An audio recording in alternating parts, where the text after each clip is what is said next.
العالمین صلی اللہ علی محمد وآلہ اجمعین واللعنۃ الدائمۃ علی اعداء محمد وآل محمد اما بعد وفقنا اللہ وإیاکم للعلم والعمل صالحین انشاءاللہ تعالی۔ اللہم صلی علی محمد وآل محمد۔ جی ابھی ہم گفتگو کریں گے آج کے موضوع میں کہ کل ایک ہم نے 10ویں نجاست بیان کی تھی کہ کافر کا جو جسم ہے یہ نجس شمار ہوتا ہے، تو آج اس کے بارے میں ہم تفصیل کریں گے کہ کافر کسے کہتے ہیں اور اس کی تعریف کیا ہے اور اس کی تشریح کیا ہے، اور اس بحث سے ہم یہ بھی سمجھ سکتے ہیں کہ فقہی طور پہ کسی کو کافر بنانے کا معیار کیا ہے اور مکتب تشیع میں کوئی بندہ کیسے کافر جو ہے وہ ثابت ہوتا ہے۔ تو یہ ایک اہم بحث ہے کہ اس کا جو ہے وہ ایک کلامی ربط بھی ہے اور ایک فقہی ربط بھی کیا ہے یہاں پہ موجود ہے۔ کافر کی جو تعریف ہے یہ سستانی دامت اللہ علیہ نے لکھی کتاب منہاج الصالحین میں کہ کافر اسے کہتے ہیں کہ سب سے پہلا وہ انسان کہ جس کا کوئی دین نہ ہو، یعنی دنیا میں بہت سارے دین ہیں، خود جو عیسائی مذہب ہے، یہ عیسائی جو ہے یہ کرسچن، یہ بھی ایک دین ہے، یہودیت بھی ایک دین ہے، تو کافر اسے کہتے ہیں پہلے مرحلے پہ کہ جس کا کوئی دین نہ ہو، یعنی جسے ہم آج کے دور کا کمیونسٹ اور ملحد کہہ سکتے ہیں کہ جو کسی بھی دین کو کیا نہیں مانتا، یہ پہلے نمبر پہ کافر ہو جائے گا۔ اور دوسرے نمبر پہ ہم کہیں گے کہ کافر وہ ہیں کہ جو اسلام کے علاوہ جن کا کوئی دین ہو، اسلام کے علاوہ جو یہودی ہیں، عیسائی ہیں یا ہندو ہیں، یہ بھی کیا ہے کافر ہو جائیں گے، یعنی ان کا دین تو ہے لیکن اسلام کے علاوہ کیا ہے کوئی دین ہے۔ تیسرے نمبر پہ ہم وہ کہیں گے کہ جن کا اسلام تو دین ہے لیکن اسلام سے ہٹ کے وہ ایسی چیزوں کا انکار کر رہے ہیں کہ جو ضروریات دین میں سے ہیں، ٹھیک ہے۔ تو یہ جو تیسرا مرحلہ ہے اس کو سمجھنے کی کیا ضرورت ہے۔ پہلی دو چیزیں واضح ہیں کہ جو کسی بھی دین کے اوپر نہیں ہے، کمیونسٹ ہو گئے، ملحد لوگ ہو گئے، یا جو کسی دین کے اوپر ہے لیکن وہ دین اسلام کے علاوہ ہے۔ تیسرے نمبر ہم کہتے ہیں کہ وہ اسلام کے دین کے اوپر ہے لیکن پھر بھی وہ کیا ہے کافر ہے، ٹھیک ہے۔ تو اس کو کیا سمجھنے کی کیا ضرورت ہے۔ سب سے پہلے ہم یہ تعریف بیان کرتے ہیں کہ اسلام کسے کہتے ہیں۔ سید سستانی دامت اللہ علیہ کے مطابق دو چیزیں جو ہیں وہ ایک انسان کے مسلمان بننے کے لیے ضروری ہوتی ہیں۔ ان میں سے پہلی چیز توحید ہے کہ وہ ایک اللہ کو مانے کہ ایک اللہ ہے، دو یا تین نہیں ہے، اور اسی توحید میں کیا ہے وہ غیر اللہ کو معبود نہ مانے، عبادت فقط کیا اللہ کے لیے خاص قرار دے۔ دوسری چیز کیا ہے کہ وہ رسول خدا حضرت محمد صلی اللہ علیہ وآلہ وسلم کی نبوت اور رسالت کو بھی مانتا ہو، یعنی دو چیزیں ہیں، توحید اور نبوت۔ ان دو چیزوں کو جو انسان مانے گا وہ مسلمان بن جائے گا۔ ان کے علاوہ جو باقی چیزیں ہیں ان کا اسلام کی تعریف میں کوئی تعلق نہیں ہے۔ باقی چیزوں کا اگر انکار کرے گا تو یہ دیکھا جائے گا کہ آیا اس انکار سے نبوت اور رسالت کا انکار ہو رہا ہے یا نہیں ہو رہا۔ دیکھیں نبوت اور رسالت کا کیا مطلب ہوتا ہے۔ رسالت کا مطلب میسج اور پیغام کا ہوتا ہے کہ جو پیغام اور جو میسج اور جو حکم اللہ کے رسول لے کر آئے ہیں، کیا یہ انسان اس حکم کو انکار کرتا ہے، اس حکم کو نہیں مانتا، تو ہم اسے کہیں گے کہ یہ رسالت کو نہیں مان رہا۔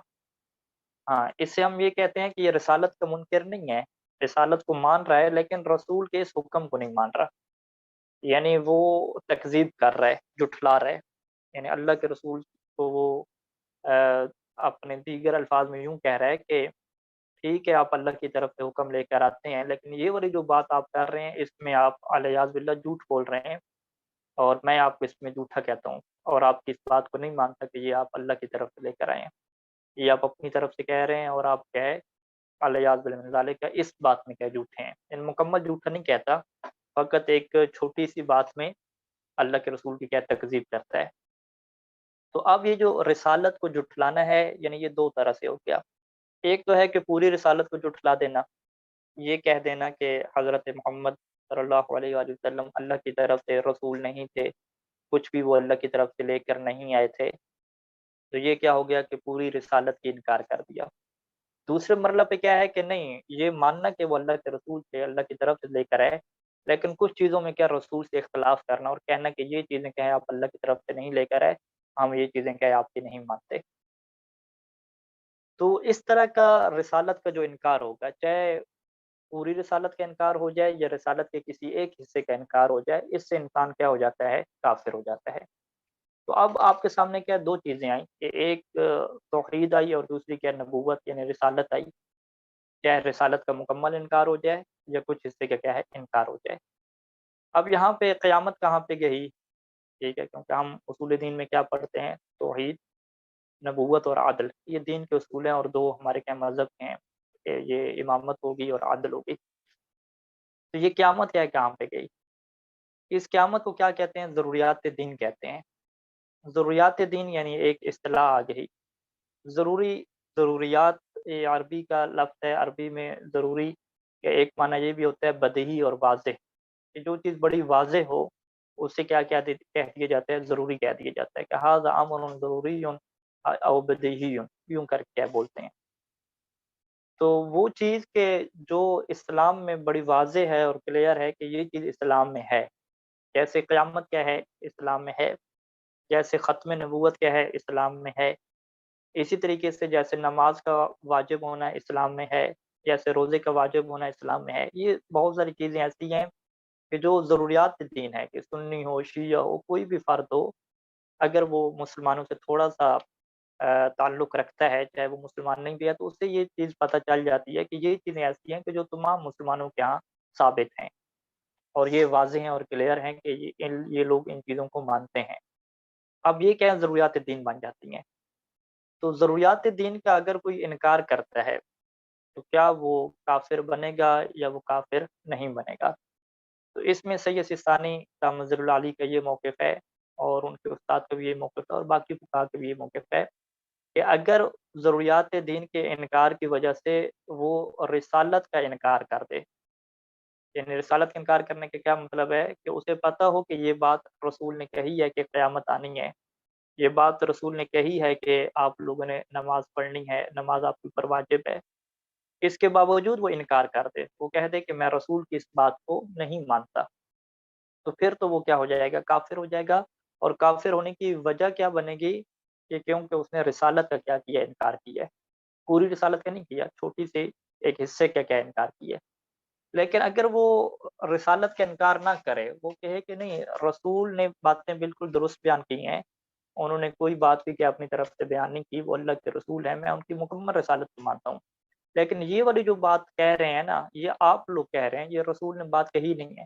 مثلاً جو روزہ واجب ہے، وہ یہ کہے کہ یہ آپ لوگ کہہ رہے ہو، فرض کریں آپ کو مولانا حضرات یہ بات کر رہے ہو، یہ جو ہے وہ رسول نے یہ بات نہیں کہی، اور وہ بندہ کسی شبے کا شکار ہو جائے، کسی جو ہے وہ اشتباہ کا شکار ہو جائے، اسے اس چیز کو پتہ نہ چل سکے۔ اور یہاں پہ سید سستانی نے مثال یوں دی ہے کہ فرض کریں وہ اسلامی معاشرے سے بہت دور رہتا ہے، تو اس وجہ سے کیا ہے وہ اس چیز کا شکار ہو گیا، یا فرض کریں اسلامی معاشرے میں رہتا ہے لیکن تحقیق وغیرہ کی اور ایک انتہائی جو ہے وہ شبے کا کیا شکار ہو گیا، تو اس کے دل میں یہ بات بیٹھ گئی کہ یہ ساری باتیں جو ہے وہ مولویوں کی بنائی ہوئی ہیں اور مولانا حضرات کی بنائی ہوئی ہیں، یہ رسول خدا ان باتوں کو لے کر نہیں آئے۔ تو یہاں پہ اگر وہ انکار کر رہا ہے تو وہ اس بیس پہ انکار کر رہا ہے کہ یہ چونکہ تم مولوی کہتے ہو اس وجہ سے میں اس کا انکار کر رہا ہوں، اس وجہ سے انکار نہیں کر رہا کہ یہ بات اللہ کے رسول نے کہی ہے، بلکہ وہ کہتا ہے کہ اللہ کے رسول نے تو ایسی بات کہی نہیں ہے۔ تو اب یہ بندہ کیا کافر نہیں ہوگا، یہ بندہ کیا مسلمان رہے گا، ہاں گمراہ ہوگا لیکن ہم اسے کافر نہیں کہہ سکتے۔ تو بس خلاصہ کلام کیا ہوا کہ کسی بندے کے کافر بننے کے لیے ضروری ہے کہ وہ رسالت کا انکار کرے، رسالت کا چاہے مکمل انکار کر لے یا تھوڑا انکار کر لے۔ اور یہ جو ضروریات دین والی چیزیں ہوتی ہیں، ان کا انکار کرنا 2 طرح سے ہے۔ اگر اس کے انکار سے وہ رسول کا انکار کر رہا ہے پھر تو وہ کافر ہو جائے گا، لیکن اگر اس کے انکار سے وہ رسول کی رسالت کا انکار نہیں کر رہا بلکہ اس کا ایک شبہ اس کے ذہن میں پڑ گیا، ایک چیز کو وہ سمجھ نہیں پایا اور ایک غلطی کا شکار ہو گیا، تو ایسا بندہ کافر نہیں کہلائے گا، ایسا بندہ مسلمان رہے گا۔ اچھا، یہ کافر کی ایک اور کافر کی قسم ہے کہ جسے روایات کے تحت جو ہے وہ بیان کیا گیا کہ روایات میں اس کو بھی کافر کہا گیا ہے۔ وہ کون ہے؟ وہ ناسبی انسان ہے۔ ناسبی سے مراد کیا ہے؟ فقہی طور پہ یہ چیز اہم ہے کیونکہ ہم معاشرے میں جو ہے وہ ہر کسی کو ناسبی کہہ دیتے ہیں، جبکہ فقہی طور پہ جو ناسبی ہے جو کافر بنتا ہے اس کی خاص تعریف ہے۔ اس کی تعریف یہ ہے کہ النواسب هم المعلنون بعداوت اہل البیت علیہم السلام، کہ نواسب اس سے کہتے ہیں کہ جو اعلان کریں، اظہار کریں، کس بات کا اظہار کریں؟ اہل بیت علیہ السلام کی دشمنی کا اظہار کریں۔ تو جو اہل بیت کی دشمنی کا اظہار کرے، یعنی واضح آ کے سب و شتم کرے اہل بیت کے اوپر، یا واضح آ کے کہہ دے کہ دیکھیں ایک دو چیزیں ہمارے یہاں ہوتی ہیں، ایک ہوتی ہے دشمنی اور ایک ہوتی ہے نہ ماننا۔ جو اہل بیت کو نہیں مانتے وہ ناسبی نہیں ہے، ہم انہیں ناسبی نہیں کہہ سکتے کہ یہ اہل بیت کو نہیں مانتے۔ ہاں، ناسبی اسے کہیں گے کہ جو دشمنی رکھتے ہیں، جو نہ ماننے کے بعد اگلا مرحلہ ہے کہ دشمنی رکھتے ہیں، یعنی ان لوگوں کے اوپر وہ برا بھلا کہتے ہیں، ان کو لعنت کرتے ہیں، سب و شتم کرتے ہیں، ان کو کہتے ہیں کہ یہ غلط لوگ ہیں، اس طریقے سے اہل بیت کے بارے میں باتیں کرتے ہیں۔ تو اگر اس طریقے سے وہ اظہار کر دیتے ہیں اپنی زبان سے تو وہ ناسبی بن جائیں گے اور کافر ہو جائیں گے۔ لیکن اگر وہ اظہار نہیں کرتے، یعنی ہمیں پتہ ہے کہ یہ اہل بیت کو یہ نہیں ہے کہ نہیں مانتے، بلکہ نہ ماننے سے اگلا سٹیپ ہے کہ باقاعدہ یہ دشمنی رکھتے ہیں، لیکن اس نے اظہار کبھی نہیں کیا، تو ایسا شخص منافق کہلائے گا، ناسبی نہیں کہلائے گا۔ اور منافق مسلمان ہوتے ہیں، منافقوں کو ہم کیا ہے کافر نہیں کہتے، یعنی منافق کے ساتھ دیگر مسلمانوں والے کا احکام ڈیل ہوتے ہیں۔ تو بس خلاصہ کلام کیا ہوا کہ ناسبی فقط اس سے کہیں گے کہ جو اہل بیت سے دشمنی کا اظہار کرے، اگر دل میں دشمنی رکھے ہوئے ہے اور اظہار نہیں کر رہا تو یہ منافق کہلائے گا، ناسبی نہیں کہلائے گا۔ اور اگر جو اہل بیت کو نہیں مان رہا لیکن دشمنی نہیں رکھتا، مانتا نہیں ہے، یعنی واجب الاطاعت جس طریقے سے ہم مانتے ہیں کہ امیر المومنین علیہ السلام معصوم ہیں، واجب الاطاعت ہیں اور جو یہ بیان کریں گے وہ دین ہوگا، وہ اس طریقے سے نہیں مانتا، تو اس نام ماننے سے وہ ناسبی نہیں بنتا۔ تو یہ ناسبی کیا ہیں؟ یہ کافر ہوتے ہیں۔ اچھا، اسی طریقے سے غالی ہیں۔ غالی کی تعریف فقہ میں کیا ہے؟ الگ ہے، لیکن ہمارے معاشرے میں کیا ہر کسی کو غالی کہہ دیا جاتا ہے۔ تو غالی کی تعریف میں کسے کہتے ہیں کہ غالی کی وہی تعریف ہے کہ جو کافر کی تعریف ہے۔ اگر غالی جو ہے وہ توحید کا انکار کرے تو وہ غالی بنتا ہے، یا رسالت کا انکار کرے تو وہ غالی بنتا ہے۔ اگر نہ اس نے توحید کا انکار کیا، نہ رسالت کا انکار کیا، فقط ضروریات دین کا انکار کیا، اور ضروریات دین کا انکار ایسا ہے کہ جس کی وجہ سے وہ رسالت کا انکار نہیں کر رہا، بلکہ وہ کہہ رہا ہے کہ میں اس چیز کو صحیح سمجھ رہا ہوں، تم لوگوں نے کیا صحیح نہیں سمجھا۔ یعنی فرض کریں مولا علی علیہ السلام کیا ہمارے خالق ہیں یا ہمارے خالق نہیں ہیں، ایک یہ مسئلہ۔ تو ہم کہہ سکتے ہیں کہ یہ ضروریات دین کا مسئلہ ہے، شیعہ سنی سب کو پتہ ہے کہ اللہ ہمارا خالق ہے، اللہ نے کیا ہم سب کو خالق فرمایا، آیات ہیں قرآن مجید کی، روایات ہیں، احادیث ہیں، تو یہ ایک چیز واضح اور کلیئر ہے۔ لیکن ایک بندہ کہتا ہے کہ نہیں، اللہ نے ہم سب کو نہیں بنایا، یہ دنیا، یہ آسمان، سب کچھ مولا علی علیہ السلام نے کیا بنایا ہے۔ تو اب کیا یہ بندہ غالی بنے گا فقہ والا یا غالی نہیں بنے گا؟ اس نے کس چیز کا انکار کیا؟ اس نے ضروریات دین میں سے ایک ضروری امر کا انکار کیا۔ تو اب ہم دیکھیں گے کہ اس سے ہم پوچھیں گے کہ وجہ کیا ہے۔ اگر وہ یہ کہے کہ نہیں، قرآن مجید کی جو آیات ہیں اور جو رسول خدا کے فرامین ہیں کہ اللہ تمہارا خالق ہے، میں ان کو نہیں مانتا، میں کہتا ہوں کہ رسول نے یہ ٹھیک بات نہیں کی، جان بوجھ کے قرآن میں ایسے لکھ دیا، یعنی میں رسالت کا انکار کر رہا ہوں، تو ایسا بندہ پھر کیا ہوگا؟ غالی ہوگا اور کافر ہوگا۔ کیوں؟ کیونکہ اس نے رسالت کا انکار کیا ہے۔ لیکن اگر وہ کہے کہ نہیں، قرآن نے بات ٹھیک کی ہے، حدیث میں بھی ٹھیک بات آئی ہے، لیکن اس کا یہ مفہوم اور یہ مطلب نہیں ہے جو تم سمجھ رہے ہو، اس کا مطلب کچھ اور ہے، اس طریقے سے اس کے ذہن میں شبہ پڑ گیا، تو یہ بندہ کیا ہے؟ گمراہ تو کہلائے گا، لیکن غالی کیا ہے؟ نہیں کہلائے گا کہ ہم اسے کافر کہہ دیں اور نجس کہہ دیں۔ تو اس طرح سے یعنی جو بھی انسان ہوگا جو ضروریات دین کا انکار کرے گا توحید اور رسالت کے علاوہ، ہم اس کو چیک کریں گے، دیکھیں گے کہ کیا اس انکار سے رسالت کا انکار ہوتا ہے یا رسالت کا انکار نہیں ہوتا۔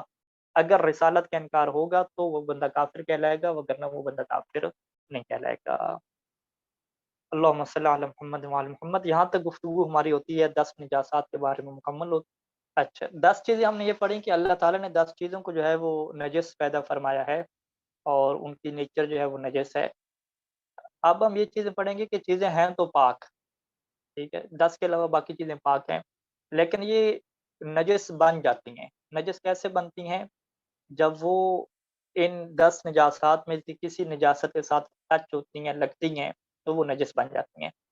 تو متنجس بننے کا قانون یہ ہے کہ درمیان میں رطوبت ہونی چاہیے، اور رطوبت بھی وہ کہ جو ایک جگہ سے دوسری جگہ پہ ٹرانسفر ہوتی ہے، جو کہ جسے عربی زبان میں جو ہے وہ رطوبت مصریہ کہتے ہیں، سرایت کرنے والی رطوبت۔ یعنی جو رطوبت ہے چیزوں کی جو نمی ہے اس کی ہم 2 قسمیں بناتے ہیں۔ ایک جو نمی ہوتی ہے کہ وہ نمی ہے لیکن آپ اس کے اوپر ہاتھ رکھیں گے تو ہاتھ آپ کا ٹھنڈا-ٹھنڈا ہو جائے گا، لیکن وہ آپ دیکھیں گے تو ہاتھ کے اوپر کوئی پانی وغیرہ نہیں لگا، کچھ بھی نہیں لگا۔ تو یہ والی جو ہے اسے ہم یہ کہتے ہیں کہ یہ مصریہ نہیں ہے، ٹھیک ہے؟ بلکہ یہ کیا ہے نداوت محضہ، یعنی ایک عربی کا لفظ ہے۔ نداوت محضہ یعنی ایک نمی ہے، بس ایک فقط ایک نمی ہے، جیسے دیواروں میں ہو جاتی ہے، جیسے کارپیٹ اگر کمرے میں پڑا ہے تو اس کے اندر نمی ہو جاتی ہے۔ تو اس نمی سے جو ہے وہ جو نجس ہے وہ دوسری چیز میں کیا ہے شفٹ نہیں ہوتی نجاست۔ نجاست کیسے شفٹ ہوتی ہے کہ جب یہ یعنی نمی ٹائپ فقط نہ ہو بلکہ نمی سے بڑھ کے جو اگلا مرحلہ ہو کہ یہ جو پانی ہے، یہ جو رطوبت ہے، یہ ایک جگہ سے دوسری جگہ شفٹ بھی ہوتی ہو، دوسری جگہ چلی جاتی ہو، تو اس سے کیا کہتے ہیں رطوبت مصریہ کہتے ہیں۔ تو بس یہاں پہ یہ سوال جب پوچھا جائے گا کہ کوئی پاک چیز نجس چیز سے کیسے ملنے کے ساتھ خود نجس بن جاتی ہے، تو ہم کہیں گے کہ درمیان میں کیا ہونی چاہیے رطوبت مصریہ ہونی چاہیے، یعنی ایسی رطوبت ہونی چاہیے کہ جو ایک جسم سے دوسرے جسم پہ ٹرانسفر ہوتی ہو، تو اس طرح سے ایک چیز کیا ہے دوسری چیز کو نجس کر دے گی۔ اچھا فرض کریں کہ ہمارے پاس جو ہے وہ ایک بچہ ہے، اس بچے کا جو ہے وہ پیمپر کیا ہے خراب ہو گیا۔ اب پیمپر جب خراب ہو گیا تو ہم نے اس کو جب ہاتھ رکھا تو وہ ہاتھ کے اوپر باقاعدہ کیا ہے وہ رطوبت لگ گئی، اس سے ہمارا ہاتھ کیا ہو جائے گا، ہاتھ پاک تھا لیکن اب ہاتھ کیا ہو جائے گا نجس ہو جائے گا۔ لیکن اگر کافی ٹائم گزر گیا اب ہم نے ہاتھ رکھا تو وہ نمی تو محسوس ہو رہی ہے لیکن وہ ہاتھ کے اوپر لگ نہیں رہی، فقط ہاتھ کیا ہے ٹھنڈا ٹھنڈا محسوس ہو رہا ہے، تو اس طرح سے جو ہے وہ ہاتھ ہمارا نجس نہیں ہوگا، کیونکہ ہم کہیں گے کہ یہاں پہ فقط جو ہے وہ ایک نمی ٹائپ چیز ہے کہ جو ٹرانسفر نہیں ہو پا رہی۔ تو جو ٹرانسفر ہونے والی نمی ہوتی ہے اور رطوبت ہوتی ہے وہ کیا کرتی ہے چیزوں کو نجس کر دیتی ہے، تو یہ متنجس بننے کا کیا ہے قانون آ گیا۔ تو یہ جو پاک چیز ہوتی ہے اس کو نجس بھی کہتے ہیں لیکن اس کا جو صحیح فقی نام ہے وہ متنجس ہے، یعنی نجس اور متنجس میں اگر فرق پوچھا جائے تو آپ کیا کہیں گے کہ نجس وہ چیزیں ہیں جو یہ 10 ہیں جو ہیں ہی نجس۔ متنجس کیا ہے کہ وہ پہلے چیز پاک ہوتی ہے لیکن رطوبت مصریہ کے آنے کے بعد وہ کیا ہو جاتی ہے نجس ہو جاتی ہے، تو اس کو کیا کہتے ہیں ہم متنجس کہتے ہیں۔ متنجس کا پاک بننا کیا ہے ممکن ہے، لیکن یہ جو نجاسات ہیں ان میں سے جو 8 نجاسات ہیں یا 9 ہیں ان کا جو ہے وہ پاک کرنا کیا ہے ممکن نہیں ہوتا، یعنی پیشاب پاخانہ کو کوئی پاک نہیں کر سکتا۔ اچھا یہ بات مکمل ہوگی ہماری۔ تیسری جو چیز ہے کہ اسے کیا کہتے ہیں کہ یہ کب تک چیزوں کو جو ہے وہ ایک چیز نجس ہوتی جائے گی، ٹھیک ہے؟ فرض کریں کہ ایک پیشاب کیا ہے فرش پہ گرا، فرش کے اوپر گرا تو فرش کیا ہو گیا نجس ہو گیا، فرش کے اوپر پانی گرا وہ پانی نجس ہو گیا، پانی کے اوپر پاؤں لگا پاؤں نجس ہو گیا، پاؤں میں آپ جوتے میں ڈالا جوتا نجس ہو گیا، تو یہ کیا اسی طرح سے نظام چلتا رہے گا اور جہاں تک وہ چیز جاتی رہے گی نجس ہوتی رہے گی؟ تو یہاں پہ جو ہے وہ 3 صورتیں ہیں ٹوٹل۔ پہلی صورت کیا ہے کہ وہ جو عین نجس ہے وہ ٹرانسفر ہو رہی ہے، ٹھیک ہے جی؟ یعنی فرض کریں کہ خون تھا، اب خون کیا ٹرانسفر ہو رہا ہے ایک چیز سے لگ کے، خون میرے ہاتھ پہ لگا، ہاتھ کے بعد وہ خون کیا ہے موبائل پہ لگا، موبائل کسی اور نے پکڑا اس کے ہاتھ پہ خون لگ گیا، تو اگر خون ٹرانسفر ہو رہا ہے مختلف چیزوں پہ لگنے کے ذریعے سے تو وہ چاہے تین واسطے ہوں درمیان میں یا 3 سے زیادہ ہوں، جتنا وہ ٹرانسفر ہوتا جائے گا سب چیزوں کو کیا نجس کرتا جائے گا، یہ پہلی صورت ہوگی۔ دوسری صورت کیا ہے کہ متنجس ٹرانسفر ہو رہا ہے، ایک ہی متنجس ہے وہ ٹرانسفر ہو رہا ہے، خون آپ کا لگا جو ہے وہ ہاتھ کو، اور ہاتھ کیا تھا گیلا تھا، تو ہاتھ کے اوپر جو پانی ہے رطوبت ہے وہ اس کی وجہ سے ہاتھ کیا ہو گیا جی ہمارا نجس ہو گیا۔ اب یہ جو ہاتھ ہے نجس اسے کیا کہتے ہیں متنجس کہتے ہیں۔ اب اس کے اوپر جو رطوبت ہے یعنی وہ پانی جس کے اندر خون مکس اپ ہو گیا ہے، اب یہ پانی جو ہے وہ ٹرانسفر ہو رہا ہے آگے تک، تو یہ بھی جتنی جگہوں پہ ٹرانسفر ہوگا وہ ساری کی ساری چیزیں کیا ہو جائیں گی نجس ہوتی جائیں گے، ٹھیک ہو گئے۔ تیسری صورت آ جائیں، تیسری صورت میں یہ ہے کہ متنجس آپ کے پاس کیا 2 بن چکے ہیں، ٹھیک ہے جی؟ بلکہ 3 کیا ہے متنجس ہم بنائیں گے، 3 متنجس کے بعد جو چوتھا نیا متنجس ہوگا وہ نجس نہیں ہوگا، ٹھیک ہے؟ اس کی مثال کیسے دی جاتی ہے کہ میرا ہاتھ کیا نجس ہوا، عین نجاست ختم ہوگی، عین نجاست جب ختم ہوگی تو اب اس ہاتھ کو ہم نجس نہیں کہیں گے، اس ہاتھ کو کیا کہیں گے متنجس کہیں گے، کیونکہ اس کے اوپر خون وغیرہ کچھ بھی نہیں ہے وہ کیا ہے نجس ہے، کیونکہ خون کو میں نے ایسے صاف کر دیا، تو صاف ہونے سے ہاتھ پاک تو نہیں ہو گیا، پاک تو میرا کیا ہے، کیا نام ہے، ہاتھ تو میرا کیا نجس ہے، تو ہاتھ یہاں پہ کیا ہو گیا، پہلا متنجس ہو گیا۔ اب یہ ہاتھ کیا ہے، میں نے پانی کے اندر ڈال دیا، گلاس کا پانی تھا، اس کو کیا ہے ہاتھ لگایا پانی کے اندر، تو یہ پانی کیا ہو گیا، دوسرا متنجس ہو گیا، ٹھیک ہے جی۔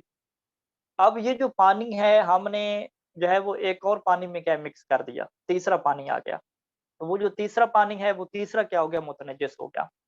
اب یہ جو تیسرا پانی ہے جس چوتھی چیز کو لگے گا، ٹھیک ہے، اب وہ جو چوتھی چیز ہے کوئی لیکوڈ والی چیز ہے یا کوئی خشک چیز ہے، بلکہ لیکوڈ والی چیز بنانی پڑے گی، یعنی یہ چوتھا جو پانی، تیسرے نمبر پہ جو پانی ہے، یہ اگر کسی لیکوڈ والی چیز کو لگے گا تو وہ جو لیکوڈ والی چیز ہے وہ کیا نجس نہیں ہوگی۔ یعنی اس کو ہم دوبارہ بیان کرتے ہیں، ہاتھ میرا نجس ہوا، عین نجاست ختم ہوگی، یعنی عین نجاست ٹرانسفر نہیں ہونا، اگر عین نجاست ٹرانسفر ہو رہی ہے وہ تو واضح ہے کہ ہر چیز کو نجس کرتی جائے گی۔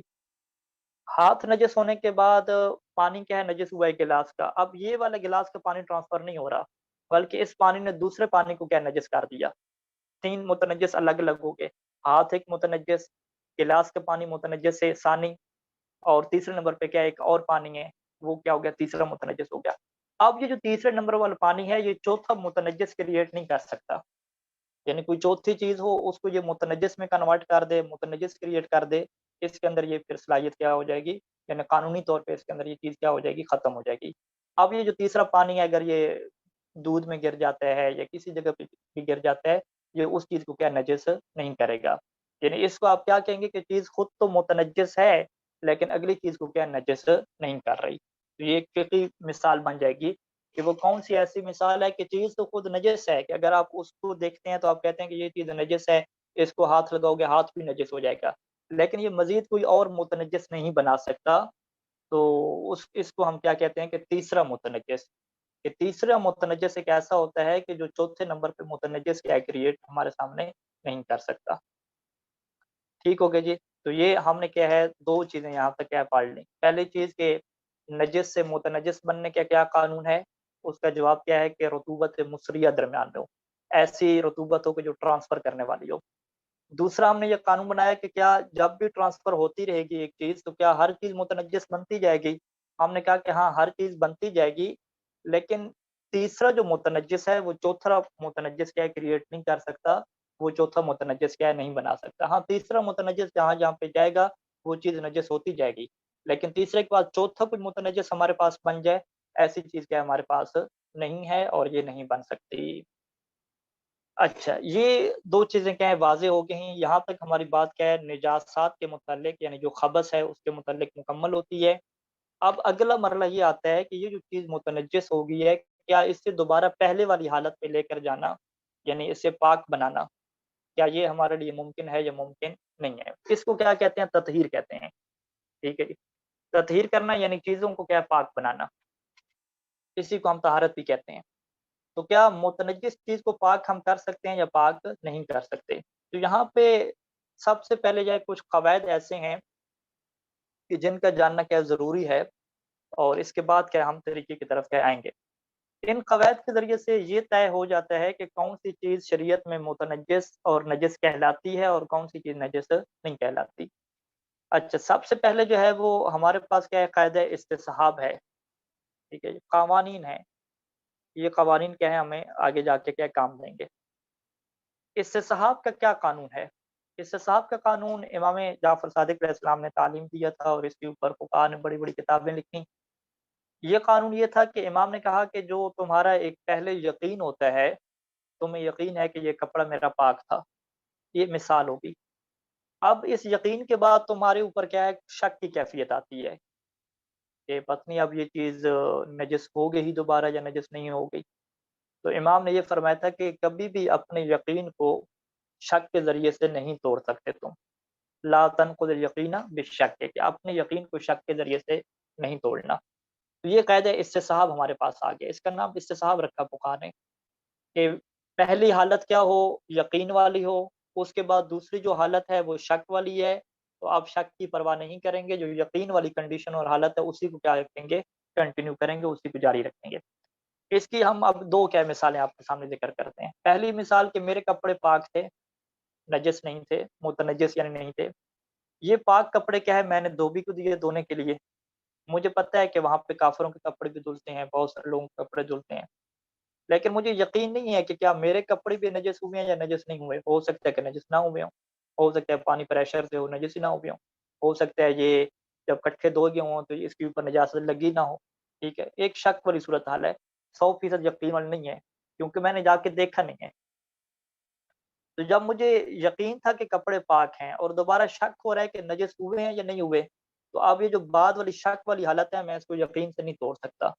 میں اب بھی کپڑوں کو کیا ہے پاک صاف پاک کر کہوں گا، میں کہوں گا کہ یہ کپڑے اب بھی قانونی طور پہ اہل بیت کے جو قانون دیا ہوا ہے اس کے مطابق یہ پاک ہوں گے، میں اس کو نجس نہیں کہہ سکتا، ٹھیک ہے جی۔ دوسرا اس کے الٹ آپ مثالیں لیں کہ کپڑے پہلے کیا تھے نجس سے، اب جو ہے وہ میں نے دھونے کے لیے دیے، انہوں نے کیا ہے کپڑے دھوئے اور مجھے کیا ہے واپس کر دی، اب مجھے شک ہے کہ پتہ نہیں دھوبی نے پاک کیے یا نہیں کیے، اب چونکہ میری یقین والی حالت کیا ہے کہ یہ کپڑے نجس تھے، شک کس میں ہے کہ یہ پاک ہوئے یا پاک نہیں ہوئے، تو اب یہ اسی حالت میں باقی رہوں گا کہ یہ اب بھی کپڑے کیا ہیں میرے نجس ہیں متنجس ہیں، میں انہیں پاک شمار نہیں کروں گا۔ تو یہ پہلا قاعدہ ہو گیا، قاعدہ استصحاب ہو گیا، یعنی قاعدہ استصحاب سے کبھی کپڑے کا پاک ہونا ثابت ہوتا ہے اور کبھی کپڑے کا نجس ہونا ثابت ہو جاتا ہے۔ دوسرا قاعدہ کیا ہے اصالت الطہارت ہے، ٹھیک ہے، قاعدہ طہارت کہتے ہیں یا اصالت الطہارت کہتے ہیں۔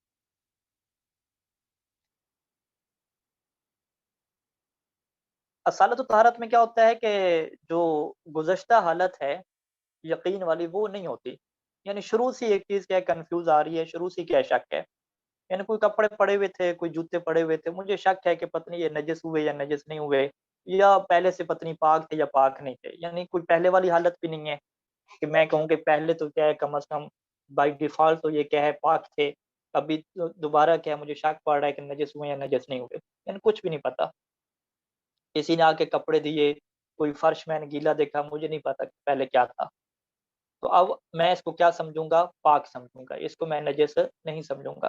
اور یہ امام صادق علیہ السلام فرماتے تھے کہ جب میں کسی گلی سے گزر رہا ہوں اور کوئی اوپر سے چھت سے کیا ہے پانی گرے کوئی قطرہ گرے میرے کپڑے پہ تو میں پرواہ نہیں کرتا جب تک مجھے 100% یہ یقین نہ ہو کہ یہ کیا نجاست سے لگ کے آ رہا ہے اور یہ کیا پانی نجس ہے۔ تو یہ ہمیں قاعدہ انہوں نے سکھایا کہ کوئی بھی پانی آپ کے اوپر لگتا ہے، کوئی بھی قطرہ کوئی گرتا ہے آپ کے اوپر، اگر آپ کو کچھ بھی پتہ نہیں ہے اس کے بارے میں، کوئی اس کی سابقہ حالت کیا ہے، پہلے اس کی کیا کنڈیشن تھی، کچھ بھی نہیں پتا، جب آپ کو کچھ پتہ نہیں ہے، فقط شک والی صورتحال ہے، ظن والی صورتحال ہے، تو آپ اسے نجس نہیں کہہ سکتے، آپ اسے پاک کہیں گے۔ کل شیء لک طاہر حتی تعلم انہ قادر، اس طرح کی کیا بہت ساری روایات ہیں جہاں سے یہ کیا ہے یہ قاعدہ بنایا گیا ہے۔ اب اسی قاعدے کی کیا تطبیقات میں آ جائیں، کیونکہ ہم جا رہے ہیں کہ نجس چیزوں کو پاک کرنے کی طرف، تو بہت ساری چیزیں ایسی ہیں کہ جو نجس ہوتی نہیں ہیں، ہم انہیں نجس سمجھ رہے ہوتے ہیں۔ جیسے اگر میں یہ سوال اٹھاؤں کہ واش روم کا جو فرش ہے جو گیلا ہوتا ہے، کیا یہ پاک کہلائے گا یا نجس کہلائے گا؟ پانی اس کے اوپر پڑا ہوا ہے، تو یہاں پہ دو صورتیں ہیں، یا تو قاعدہ استصحاب یہاں پہ جاری ہوگا یا اصالت الطہارہ یعنی قاعدہ طہارت یہاں پہ جاری ہوگا۔ اگر قاعدہ استصحاب جاری کریں تو آپ کہیں کہ پہلے تو پاک تھا، اب مجھے بعد میں شک ہے کہ پتہ نہیں کوئی بچہ گیا اس نے اس کے اوپر پیشاب کیا نہیں کیا، کوئی پتہ نہیں ہے، یعنی 100% یقین والی صورتحال نہیں ہے۔ تو پہلی یقینی صورتحال کیا ہے فرش کے پاک ہونے کی ہے، بعد میں مشکوک صورتحال ہے کہ دوبارہ اس فرش کو نجس کیا گیا یا نہیں کیا گیا، تو میں اس فرش کو کیا پاک سمجھوں گا، میں اسے نجس نہیں کہہ سکتا۔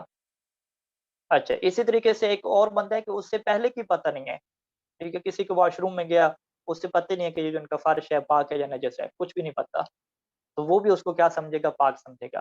اور یہاں پہ تحقیق کرنا پوچھنا ایسی کوئی چیز بھی واجب نہیں ہوتی، اگرچہ ممکن ہے اس کے لیے پوچھنا اور آسان ہے، کوئی اس میں مشکل بات بھی نہیں ہے، لیکن پھر بھی تحقیق کرنا ضروری نہیں ہے، یہاں پہ اصالت الطہارہ کیا قانون جاری ہوگا۔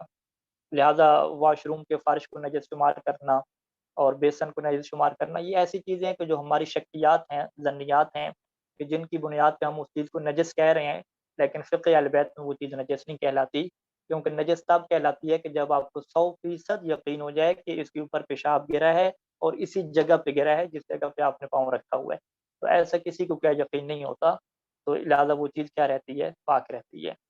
یہ قواعد کیا ہمارے سامنے آگے، اب اس کے بعد ہم منتقل ہوتے ہیں کہ ان چیزوں کو ہم نے پاک کیسے کرنا ہے۔ جب بھی پاک کرنے کی بات آتی ہے تو پاک کرنے کا جو ایک بہت بڑا ذریعہ ہے وہ پانی ہے، اور قرآن مجید میں پانی کو طہور کا لفظ استعمال کیا گیا، طہور کا یہ مطلب ہوتا ہے کہ جو خود بھی پاک ہے اور دوسری چیزوں کو بھی کیا ہے پاک کرنے والا ہوتا ہے۔ تو اب یہ جو پانی ہے جو چیزوں کو پاک کرتا ہے، اس کی روایات میں بہت ساری اقسام بیان ہوئی ہیں، اور ہر قسم کے اعتبار سے جو پاک کرنے کا پروسیجر اور طریقہ ہے وہ مختلف ہو جاتا ہے۔ لہٰذا پانی کی کچھ اقسام کو کیا ہے بیان کرنا اور سمجھنا کیا ہے ضروری ہے۔ سب سے پہلے تو یہ ہے کہ جو چیزیں پانی ہے ہی نہیں، یعنی جنہیں پانی کہا ہی نہیں جاتا، جیسے دودھ ہے، جیسے پیٹرول ہے، مٹی کا تیل ہے، ان کو تو پانی کوئی نہیں کہتا۔ تو آپ یہ نہیں کہہ سکتے کہ مٹی کے تیل سے میں جو ہے وہ جوتے اپنے پاک کر لوں گا، کپڑے پاک کر لوں گا، نہیں، ان سے آپ چیزیں پاک نہیں کر سکتے، کیونکہ وہ پانی نہیں ہے، فقط پانی ہے کہ جو پاک کر سکتے ہیں۔ اچھا، پھر جو پانی ہے یہ بھی دو طرح کے ہیں۔ کچھ پانی وہ ہیں کہ جن کو مضاف کہا جاتا ہے، یعنی آپ پانی کے بعد کچھ اور آپ کو ساتھ ملا کے کیا اضافہ کر کے بولیں تو وہ ایک صحیح بات بنتی ہے۔ فرض کریں کہ جو تربوز کا جو پانی ہے وہ بھی تو پانی ہے، لیکن اسے آپ ایسے پانی نہیں کہہ دیتے کہ فقط اسے پانی کہہ دیں جس طریقے سے ہم پینے والے پانی کو کہتے ہیں۔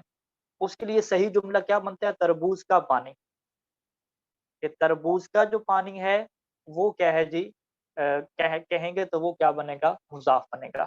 ٹھیک ہے جی، اس سے کہہ رہے ہیں کہ سپیڈ زیادہ ہو گئی، تو میرے خیال میں یہ چیز آپ کے لیے واضح ہیں، تو میں اس وجہ سے کیا سپیڈ کر رہا ہوں۔ چلیں اب ہم اس کو تھوڑا ایسا کر لیتے ہیں، ٹھیک ہے جی۔ سب سے پہلے پانی کیا ہو گیا جی، کہ جس کو آپ پانی نہیں کہتے، پیٹرول وغیرہ ہو گئی، یہ چیزیں ہوں گی۔ دوسرے نمبر پہ کیا ہے کہ جس سے آپ پانی کہتے ہیں، لیکن اس کی دو قسمیں ہوگی۔ پہلی قسم کیا ہے کہ مضاف۔ مضاف کیا مطلب کہ اس کو لفظ کے ساتھ کوئی چیز ایڈ کر کے بولنا چاہیے تھا، ایسے نہیں بولنا چاہیے تھا، اگرچہ ایسے لوگ بول دیتے ہیں لیکن وہ حقیقی طور پہ درست نہیں ہے۔ کوئی ایڈنگ کیا ضروری ہوتی ہے، تب آپ کا حقیقی طور پہ جملہ درست بنے گا۔ انار کا پانی ہو گیا، پھول کا پانی ہو گیا، تربوز کا پانی ہو گیا، یہ بہت سارے پانی ایسے ہیں کہ جن کو مضاف کہا جاتا ہے۔ ان سے بھی کوئی چیز پاک نہیں ہوتی، اگرچہ جو خود کیا ہیں صحیح ہیں، صاف ہیں۔ اچھا، دوسرا پانی کیا ہے کہ مطلق ہے۔ مطلق کیا مطلب کہ جس کو آپ اضافہ نہ بھی کریں، سیدھا سیدھا بولنا ہے کہ یہ پانی ہے، تو آپ کا جملہ بالکل ٹھیک رہتا ہے۔ کوئی نہیں کہہ سکتا کہ آپ کو جو ہے وہ صحیح طریقے سے بولنا چاہیے تھا، ہم کیا ہے غلطی کا شکار ہو گیا، آپ کی بات کی وجہ سے غلط فہمی کا ہم شکار ہو گئے، ایسا نہیں ہے۔ کوئی کہہ دیتا ہے کہ یہ جی پانی ہے، تو وہ پانی کیا ہے اس سے کہہ سکتے ہیں آپ۔ تو یہ جو مطلق پانی ہے، یہ مطلق پانی ہے جس کے اندر یہ خصوصیت ہے کہ یہ متنجس کیا کر سکتا ہے؟ پاک کر سکتا ہے۔ اچھا، اب یہ جو مطلق پانی ہے اس کی مزید کیا دو قسمیں ہیں۔ ایک قسم ہے معتصم اور دوسری قسم کیا ہے؟ غیر معتصم۔ معتصم کیا ہے کہ اسم سے نکلا ہے، محفوظ ہونے سے۔ معتصم اس پانی کو کہتے ہیں کہ جس کے اندر اگر نجس چیز گر جائے تو وہ فوراً نجس نہیں ہوتا، وہ پاک رہتا ہے۔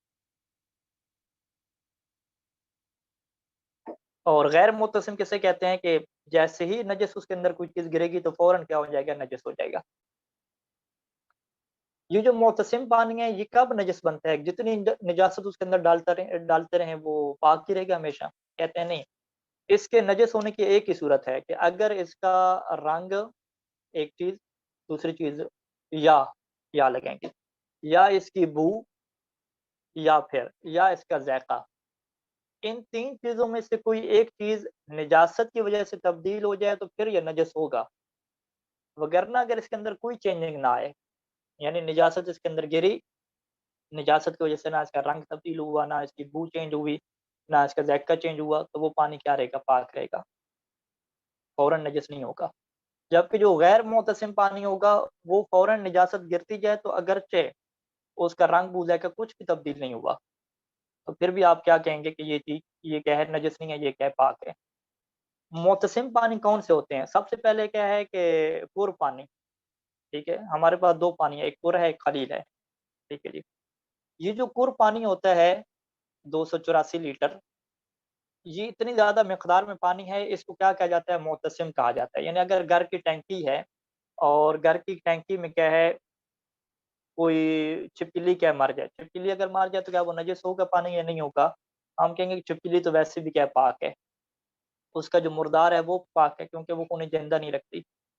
اچھا، پھر مثال چڑیا کی لے کر آتے ہیں۔ چڑیا اس کے اندر مر گئی گر کے، چڑیا کا مردار کیا نجس ہے کیونکہ چڑیا کیا ہے خون زندہ رکھتی ہے، اور اگر اس کے شرعی طریقے سے بنے گی ہے تو اس کا مردار کیا نجس ہے۔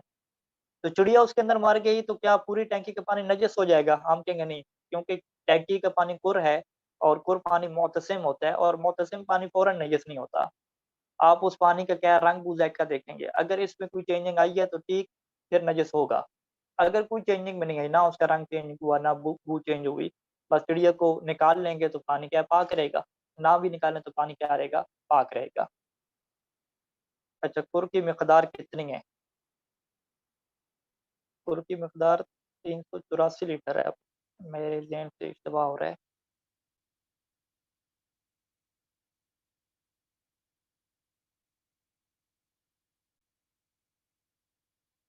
384 لیٹر ہے، جی میں غلط کہہ گیا، 384 لیٹر۔ تو پہلے پانی کی کیا قسم ہوگی معتصم کی؟ 384 لیٹر، جزاکم اللہ خیر الجزا نے متوجہ کیا کہ کور پانی کے جو 384 لیٹر مقدار ہے یہ معتصم ہے۔ اچھا، دوسری قسم کیا ہے اس کی کہ جاری پانی، ٹھیک ہے جی۔ جاری پانی کسے کہتے ہیں؟ یہ دریا کا پانی ہے، نہر کا پانی ہے، یہ جاری کہلاتا ہے۔ چشمے کا پانی یہ جاری ہے۔ اگر چشمے کے پانی کے اندر کوئی نجاست گر جائے، کوئی حیوان مر جائے، وہ فوراً نجس نہیں ہوگا، وہ تب نجس کہلائے گا جب اس کا رنگ بو ذائقہ کیا تبدیل ہو جائے۔ جتنے پانی کا رنگ بو ذائقہ تبدیل ہوگا وہ نجس، باقی کیا رہے گا، پاک رہے گا۔ اچھا، تیسرے نمبر پہ کیا ہے؟ کنویں کا پانی ہے۔ کنویں کے اندر جانور گر جاتے ہیں، مر جاتے ہیں، تو وہ بھی پانی نجس نہیں ہوتا۔ وہ کب نجس کیا ہوتا ہے کہ جب اس کا رنگ بو ذائقہ کیا ہو جائے، تبدیل ہو جائے۔ 3 پانی ہو گئے۔ تو یہ چوتھا پانی بھی ایک ہے، بارش کا پانی ہے، لیکن جب بارش ہو رہی ہو، جب بارش ہو رہی ہوتی ہے تو اس کا پانی جو نیچے آ رہا ہوتا ہے اس کے اندر بھی کوئی نجاست گرے یا جو نالی کا پانی اس کے ساتھ مکس ہو جائے، تو اگر اس کا رنگ بو ذائقہ تبدیل نہیں ہوا، یعنی زیادہ تیز بارش ہو رہی ہے، تو وہ پانی بھی کیا نجس نہیں کہلاتا، وہ پانی بھی کیا ہے معتصم ہوتا ہے اور فوراً کیا نجس نہیں ہوتا۔ تو یہ ہمارے پاس کیا ہوگی؟ 4 قسمیں ہوگی، پر پانی، جاری پانی، کنویں کا پانی اور بارش کا پانی۔ پانچویں جو قسم ہے قلیل، وہ قسم جائے گی غیر معتصم میں جائے گی، وہ کیا رہے گی ہمارے پاس؟ فوراً ہی کیا ہے نجس ہو جائے گی۔ یعنی قلیل پانی ہمارے پاس 300 لیٹر ہے، فرض کریں 350 لیٹر ہے، تو جیسے ہی اس کے اندر کوئی چیز نجس گرے گی تو وہ فوراً سارے کا سارا کیا ہو جائے گا؟ نجس ہو جائے گا۔ اور مضاف پانی واضح ہے کہ وہ تو کیا غیر معتصم ہے، وہ بھی کیا نجاست گرنے سے سارے کا سارا کیا ہو جاتا ہے؟ نجس ہو جاتا ہے۔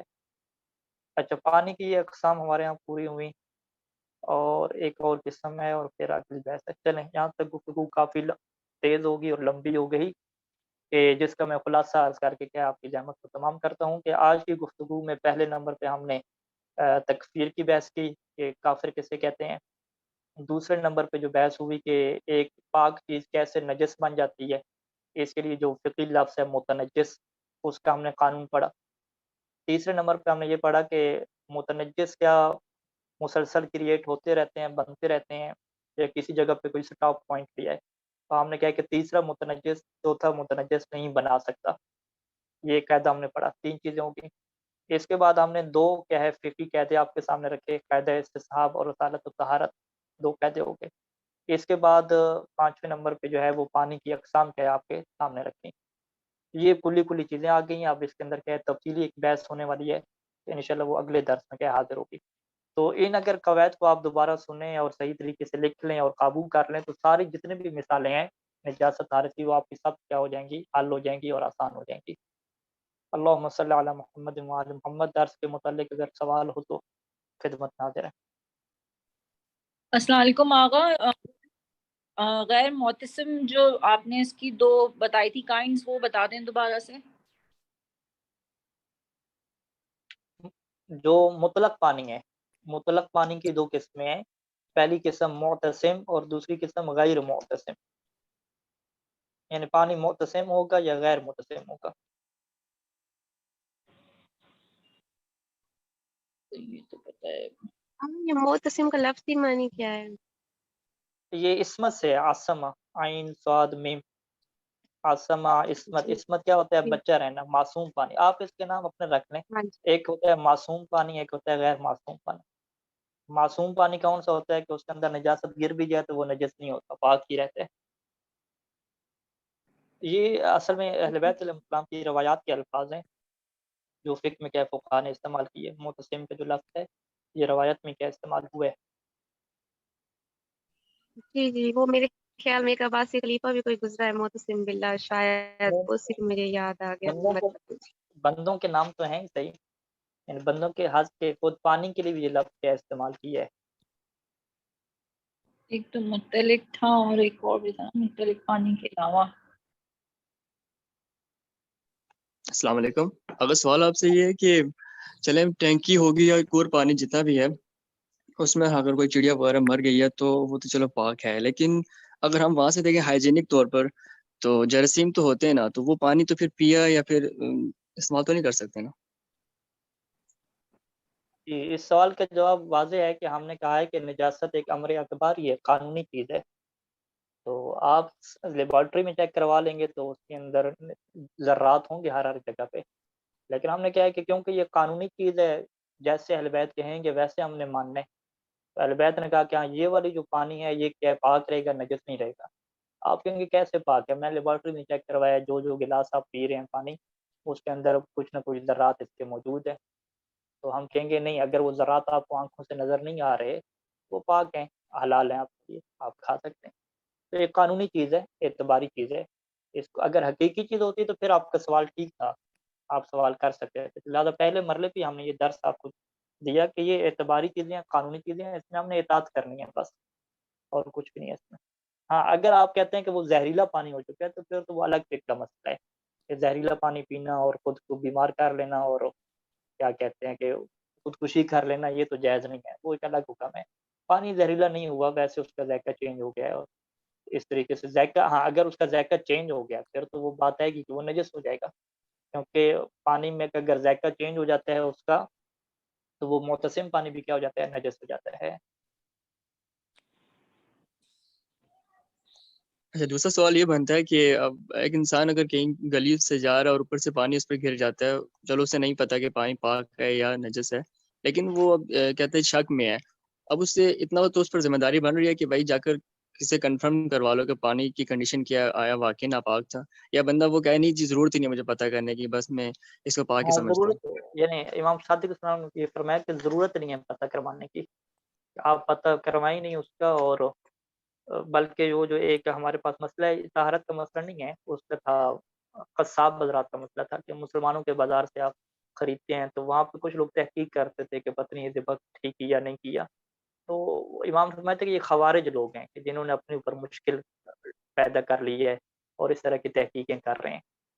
یعنی اہل بیت نے کبھی اس چیز کو پسند نہیں کیا کہ آپ تحقیقیں کرتے پھریں، تو بلکہ وہ چیز پاک ہے. اگر آپ کو 100% یقین نہیں ہے، تحقیق کرنا ممکن ہے آپ کے لیے، پھر بھی آپ کے لیے تحقیق کرنا ضروری نہیں ہے اور آپ اس پانی کو کیا پاک کہیں گے. یعنی امام کی یہ وہاں پہ جملے بھی ہیں کہ لا ابالی میں پرواہ ہی نہیں کرتا اس چیز کی، یعنی اصلاً کوئی ٹینشن ہی نہیں لیتا کہ ذہن میں چیز آگے کیا پانی گئے گا تو جا کے چیک کراؤں اور پتہ کراؤں کیا چیز ہے. تو یہ قانونی چیز ہے، جب آپ اس چیز کو امر اعتباری اور قانونی مانتے ہیں نا پھر اس کا ہضم کرنا آسان ہو جاتا ہے. اگر آپ حقیقی مانتے ہیں، آپ کہتے ہیں اچھا تو وہ پھر اگر نجس ہوا پانی تو پھر کیا بنے گا، ہم کہیں گے نجس ہوا کوئی حقیقت نجاست تھوڑی تھی، یہ تو اعتباری تھی کہ یہ ایک صورت میں یہ پانی نے پاک رہنا تھا، اسی پانی نے ایک صورت میں کیا ہے آپ کی نجس ہونا تھا. اعتباری تھی، یعنی ایک صورت میں قانونی حیثیت سے کیا ملی، پاک کی ملی. ابھی یہ جو پانی آپ کے اوپر لگو ہوئے اس کی قانونی حیثیت کیا، پاک کی ہے. آپ کے اگر جو یہ نجس ہوا، ہم کیا نجس ہونے کی قانونی حیثیت ہے نا، قانونی حیثیت تو بھی اس کی بنی نہیں نجس ہونے کی. وہ جو آپ کہہ رہے ہیں نا کہ اگر نجس ہوا، وہ کس اپنے آپ مائنڈ کی بنیاد پہ کہہ رہے ہیں کہ جب آپ اس چیز کو حقیقی مان رہے ہیں، آپ کہہ رہے ہیں کہ واقعی ایک چیز کیا ہے حقیقت میں نجس ہوتی ہے، اس طور پہ اگر اس چیز کو مان رہے ہیں تو پھر آپ کے یہ سوال اٹھ رہا ہے، شک و شبہ اٹھ رہا ہے. لیکن جب آپ اس چیز کو قانونی مان رہتے ہیں کہ بھی اس قانون میں یہ چیز نجس کہلاتی ہے، بلکہ یہ تو فقہا کے جملے ہیں نجس کہلاتی ہے، امام کے تو کیا جملے ہیں کہ دونوں واجب نہیں ہیں، اس کے ذریعے سے آپ نماز پڑھ سکتے ہیں. یعنی آغا اگر جیسے بارش ہو رہی ہوتی ہے اور روڈ پہ پانی ہوتا ہے، اگر ہم وہاں سے جا رہے ہیں تو پانی کی چھینٹ آ جاتی ہے، تو ایسی صورت میں بھی ہم یہ سوچیں گے کہ یہ پانی پاک ہے، یا تو پھر یہ شک بھی تو ہو سکتا ہے کہ اس پانی میں کسی گٹر کا پانی ہو یا کوئی گندی چیز ملی ہوئی ہو، اس صورت میں کیا ہوگا؟ اگر 100% 100% آپ کو یقین نہیں ہے کہ اس کے اندر گٹر کا پانی ملا ہوا ہے یا نہیں ملا ہوا، فقط ایک 90% کا ہے، 80% کا ہے، یہ 90-80% سب کو ہم شک کہتے ہیں، یہ یقین کے اپوزٹ مقابلے میں استعمال ہوتا ہے. تو وہ پانی آپ کے لیے پاک رہے گا، آپ اسے نجس نہیں کہہ سکتے.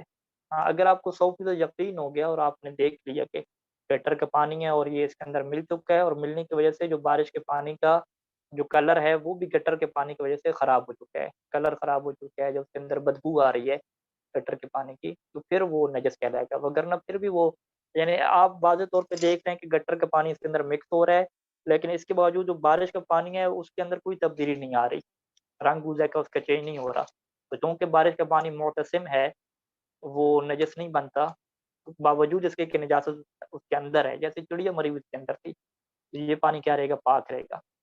یعنی دو چیزوں کی صورت میں جو بارش ہو رہی ہے تو وہ چھینٹے جو آپ کے اوپر پڑتے ہیں وہ نجس دو صورتوں میں ہوتے ہیں، پہلی صورت کہ آپ کو یہ یقین ہو کہ وہ گٹر کا پانی اس کے ساتھ مل چکا ہے، اور ملنے کے ساتھ ساتھ دوسری صورت یہ بھی ہو کہ اس کا رنگ ذائقہ بھی کیا چینج ہو گیا ہو، یہ دو صورتیں اکٹھی ہوں گی تو پھر آپ نجس کہلائیں گی، وہ پانی نجس کہلائے گا، وگرنہ کیا نجس نہیں کہلائے گا۔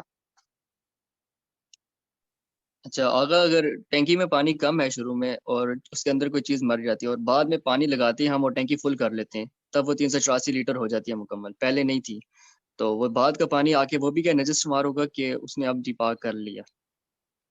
جی، اس مسئلے کو جو ہے وہ مکسنگ کا کہتے ہیں، سید ثانی یہاں پہ یہ فرماتے ہیں کہ جو قلیل پانی ہے جو نجس ہوتا ہے، یعنی ہم اسے یوں مسئلے کو کہتے ہیں کہ قلیل پانی جو نجس ہو جاتا ہے اسے پاک کرنے کا کیا طریقہ ہے؟ تو اس کا طریقہ کیا ہے کہ پر پانی اس کے اندر ملا دیا جائے اور اسے اتنا مکس، یعنی پورا اندر مکس ہو جائے، اور مکس ہونے کے بعد اس کا رنگ بوجھا کا کیا ختم ہو جائے، تو وہ پانی کیا ہو جاتا ہے؟ پاک ہو جاتا ہے۔ یعنی اب یہ آپ کے سوال کا جواب یہی بنے گا کہ اگر اس کے اوپر پانی ہم نے کھول دیا، یعنی بعد میں پانی آ گیا واٹر سپلائی کا، اور وہ ٹینکی فل ہوگی اور فل ہونے کے بعد پانی پر بن گیا، پورا مکس اپ ہو گیا آپس میں اور رنگ بوجھا کے اس کا ختم ہو گیا، تو یہ پانی سارا کیا ہے؟ پاک ہو جائے گا۔ پاک کیوں ہو جائے گا؟ کیونکہ اب وہ قلیل پانی رہا نہیں ہے، اب اس کی جو ہے وہ موضوع چینج ہو گیا، پہلے قلیل تھا ابھی کیا ہے؟ پر ہو گیا، جب پر ہو گیا تو پر پانی معتصم ہوتا ہے، وہ نجس نہیں کہلائے گا۔ اسی کی آپ صورت یوں بنا لیں کہ ٹینکی بالکل خالی تھی، اندر جو ہے وہ مری ہوئی چڑیا پڑی تھی، اس کے اوپر آپ نے پانی ڈالنا شروع کیا، ٹھیک ہے جی، پانی ڈالتے گئے سارا پانی کیا ہو گیا؟ آپ کا پر بن گیا، جب پورا پانی پر بن جائے گا اب وہ پانی کیا ہو جائے گا؟ معتصم ہو جائے گا۔ اچھا ایک سوال اور یہ ہے کہ چلے اسی پانی سے لیتے ہیں کہ ٹینکی میں چلو 384 لیٹر ہے، اب وہ پانی پاک ہے، وہاں پر اگر ہم اپنے مثال کے طور پر کوئی ناپاک کپڑے ہوتے ہیں، بندہ اگر وہ یہی لے کر مسئلہ لے کر کپڑے ڈائریکٹ اپنی ٹینکی کے اندر ڈال دے سارے اور پھر نکال کے باہر پھیلا دے، جی یہ پانی بھی پاک ہے ٹینکی کا، میرے کپڑے بھی پاک ہو گئے، ہاں تو یہ کیا ہو ٹھیک ہے؟ سکتا ہے، یہ بالکل ٹھیک طریقہ ہے، یہی پاک کرنے کا ہم طریقہ بھی بیان کریں گے کہ اگر پر پانی ہے آپ کا ایک جگہ اکٹھا ہے، حوض ہے، یعنی حوض وغیرہ ایران وغیرہ میں ہوتے تھے پہلے ایسے ہی پانی پاک کرتے، اس حوض کو بھر لیتے تھے، ٹوٹی کھلی ہوئی ہے پر کے ساتھ متصل ہے، اس کے اندر بس ایک دفعہ کپڑا ڈبوئیں گے، نچوڑنے کی ضرورت بھی نہیں ہے، وہ کپڑا پاک ہو جاتا ہے۔ یعنی آپ کے جو کپڑے نجس ہوئے ہیں اگر وہ سیدھا آپ ٹینکی میں جا کے ماریں، اور اگلی شرائط ہم بیان کریں گے کہ پانی مضاف نہ بن جائے، رنگ بوجھا کا اس کا چینج نہ ہو جائے ٹینکی کے پانی کا، یعنی ٹینکی کے پانی معتصم رہے، تو کپڑا ایک دفعہ اندر مارنے کی وجہ سے کیا ہے؟ پاک ہو جائے گا۔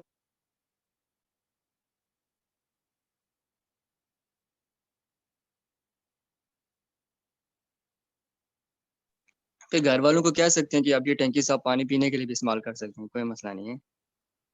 ہاں کوئی مسئلہ نہیں ہے، آپ گھر والوں کو چھت پہ کیسے چڑھائیں گے کہ وہ جا کے وہاں پہ کپڑے دھوئیں؟ بہرحال ایک فرضی مسئلہ ہے کہ اگر ٹینکی آپ کے نیچے پڑی ہوئی ہے، یعنی زمین پہ جو ٹینکی لگائی ہوتی ہے چھت والی نہیں ہے، تو اس کے اندر کپڑے وغیرہ دھو سکتے ہیں، مشکل نہیں، لیکن پینے کے لیے پانی آپ یہ پانی کیوں دیتے ہیں؟ یعنی فقہی طور پہ تو پانی پاک ہے، کیا ہر پاک پانی کو پینا چاہیے؟ تو آپ یہ تو نہیں کہہ سکتے نا، آپ کہیں کہ پانی پاک ہے لیکن وہ فلٹر وغیرہ لگا رہے ہیں، صاف پانی پئیں جو صحت کے لیے اچھا ہو، ہر پاک پانی پینا ہے تو پھر تو آپ جوہر تالاب کو بھی لیں۔ آگا لیکن یعنی اس کے اندر جو ہے نجاست بھی جو ہے وہ پیشاب والی نجاست نہ ہونا، کیونکہ پیشاب والی نجاست کو تو 2 دفعہ کرنا پڑے گا، ایک دفعہ میں تو نہیں ہوگی۔ جی جی وہ ہم کل بیان کریں گے انشاءاللہ۔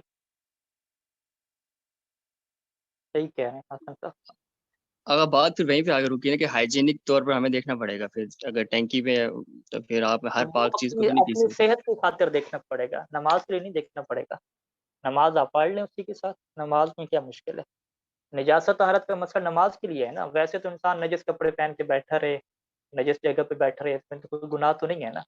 مین چیز کیا ہے کہ جب آپ نے اللہ کی عبادت کے لیے آنا ہے، دن میں آپ نے 5 ٹائم پہ ڈیوٹی دینی ہے، اللہ کے دربار میں پیش ہونا ہے، تو اس ٹائم پہ آپ کے کپڑے اور جگہ پاک ہو، تو اس ٹائم پہ اگر یہی پانی آپ کا ٹینکی والا آپ کے جسم پہ لگا ہوا ہے تو اس میں کوئی حرج نہیں ہے، اللہ وہ نماز قبول کرے گا آپ کی، وہ باطل نہیں ہے، یہ آسانی دی گئی ہے نماز کے ٹائم پہ۔ ہاں پینے وغیرہ کے لیے ہے کہ آپ اگر معدہ وغیرہ خراب نہیں ہوتا، نقصان نہیں ہے تو شرعی طور پہ پینا جائز رہے گا، لیکن بہتر کیا ہے کہ آپ اچھی چیزیں پئیں، یعنی صاف ستھرا پانی پئیں، ایک فقہی حکم رہے گا، نہ کہ نجاست کی وجہ سے یہ حکم لگ رہا ہے۔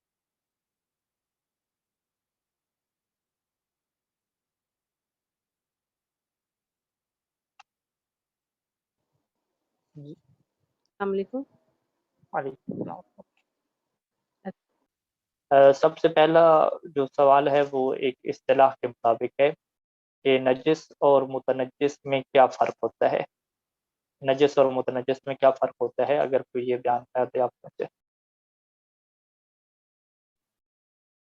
السلام علیکم آغا۔ وعلیکم السلام۔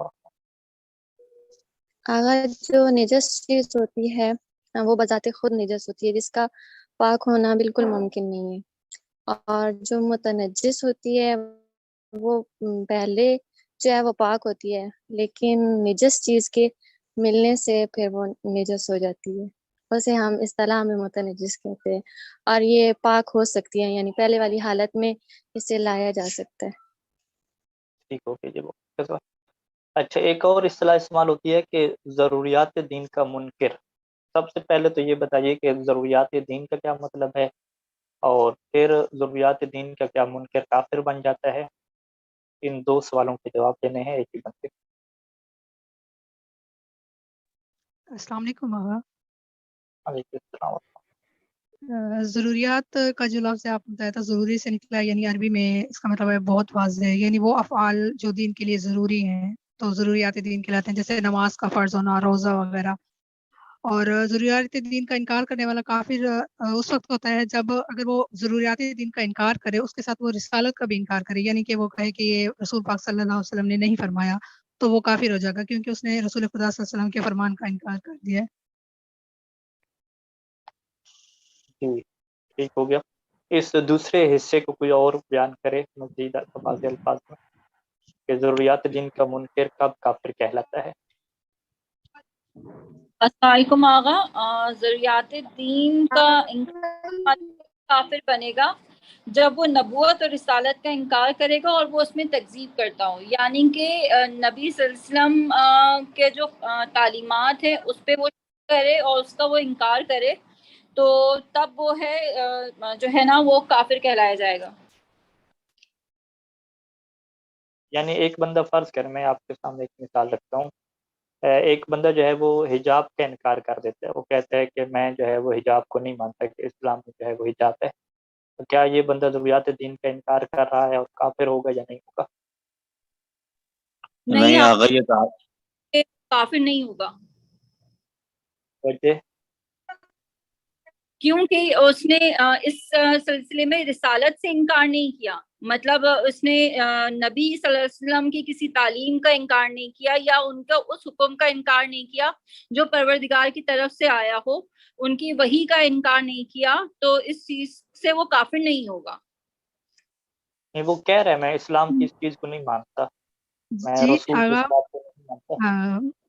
اب وہ مطلب مجھے لگتا ہے میرے مطابق وہ کافر ہوگا، کیونکہ جو حجاب کا جو حکم ہے وہ قرآن پاک میں آیا ہے، تو اس نے قرآن کی تعلیمات کا انکار کیا ہے۔ جی یعنی آغا وہ اس وقت کافر ہوگا اگر وہ یہ کہے کہ یہ جو حجاب ہے وہ مولویوں کی بنائی ہوئی یا تم لوگوں کی بنائی ہوئی جو حجاب کر رہے ہیں، اور رسول اللہ نے جو ہے اس وقت کافر نہیں ہوگا کہ جب جو ہے وہ یہ کہے کہ تم لوگوں نے بنایا ہے یا جو ہے جو حجاب کر رہے ہیں انہوں نے بنایا ہے، لیکن اس وقت کافر ہو جائے گا جب وہ یہ کہے کہ یہ رسول اللہ کی طرف سے جو ہے رسول اللہ نے جھوٹ بولا ہے کہ یہ حجاب ضروری ہے۔ جی یہ اچھا جواب ہے، جامع اور آسان جواب ہے۔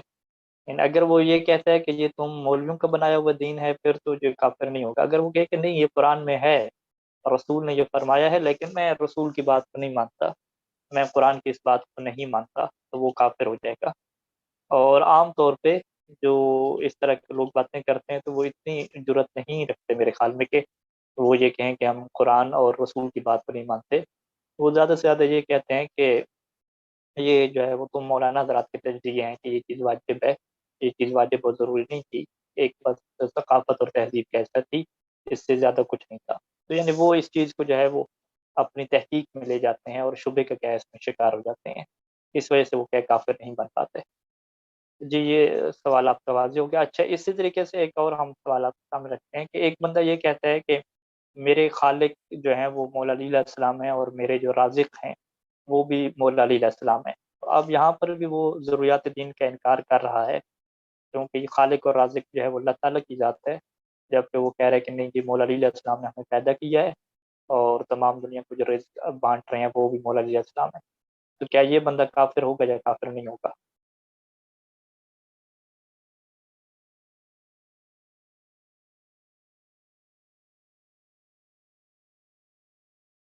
ہاں جی، ایک کمنٹ میں سوال آیا کہ کافر ہے محمد آغا حسن عمار صاحب۔ جی جی کافر بیان ہوگا کی۔ کیونکہ توحید کی تعلیم تو رسول اللہ نے بھی جو ہے فرمائی ہے، تو اس طرح سے تو وہ رسالت کا بھی انکار کر رہا ہے اور توحید کا بھی انکار کر رہا ہے، اور ساتھ وہ یہ مطلب انکار اس طرح سے کر رہا ہے کہ وہ پروردگار کی جگہ پہ امام علی کو اپنا خالق اور رازق کہہ رہا ہے۔ جی کوئی اور بیان کرنا چاہے؟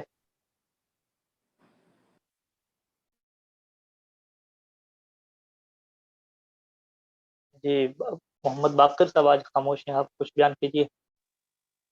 آگا وہ اس میں بھی اگر وہ شبہ کا شکار ہو گیا تو پھر کافر نہیں ہوگا، لیکن اگر وہ کلی طور پہ یقینی طور کے اوپر یہ کہے کہ جو ہے میرے خالق و رازق، جبکہ خدا کو خالق و رازق مانتے ہوئے وہ یہ کہے کہ جو ہے کیا کہتے ہیں مولائے کائنات دے رہے ہیں، تو بہرحال اس کو سمجھایا جا سکتا ہے۔ لیکن اگر جو ہے وہ کلی طور کے اوپر یہ کہ یہ ساری چیزیں جو ہے وہ مولائے کائنات سے منسوب ہیں، تو پھر وہ کافر ہو۔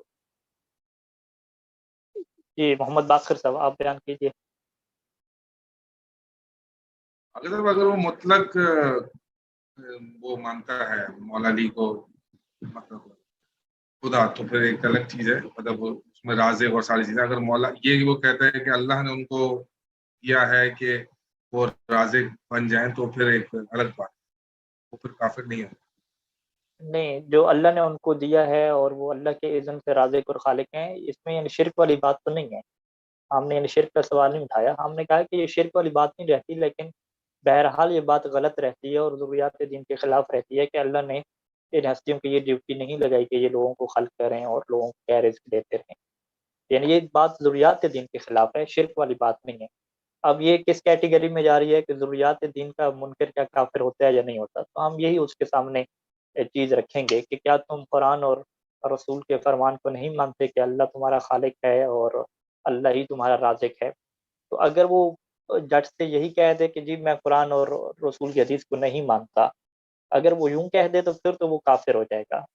لیکن اگر وہ کہے کہ نہیں میں ان کو بھی مانتا ہوں اور اس کا مطلب یہ نہیں ہے کہ مولا علی علیہ السلام خالق اور رازق نہیں ہے، بلکہ اس کی وہ تشریح الگ طرح سے کرے، تفسیر اس کی وہ الگ طرح سے کرے، تو ایسا بندہ شبہ کا شکار ہوگا، ایسے بندے کو ہم کافر نہیں کہیں گے۔ اس بندے کو کہیں گے کہ یہ گمراہ ہو گیا ہے، ایک شبہ کا اور غلطی کا کیا شکار ہو گیا ہے۔ یعنی بالکل وہ حجاب والا قانون چلے گا کہ جس طریقے سے اس نے حجاب کا انکار کیا تو ہم نے اسے پوچھا کہ بھی قرآن کی آیت ہے، رسول کا فرمان ہے، کیا تم ان کو نہیں مانتے؟ اگر وہ کہہ دے کہ میں ان کو نہیں مانتا تو پھر وہ کافر ہو جاتا ہے، کیونکہ اس نے رسول کا انکار کر دیا، اللہ کے حکم کا انکار کر دیا۔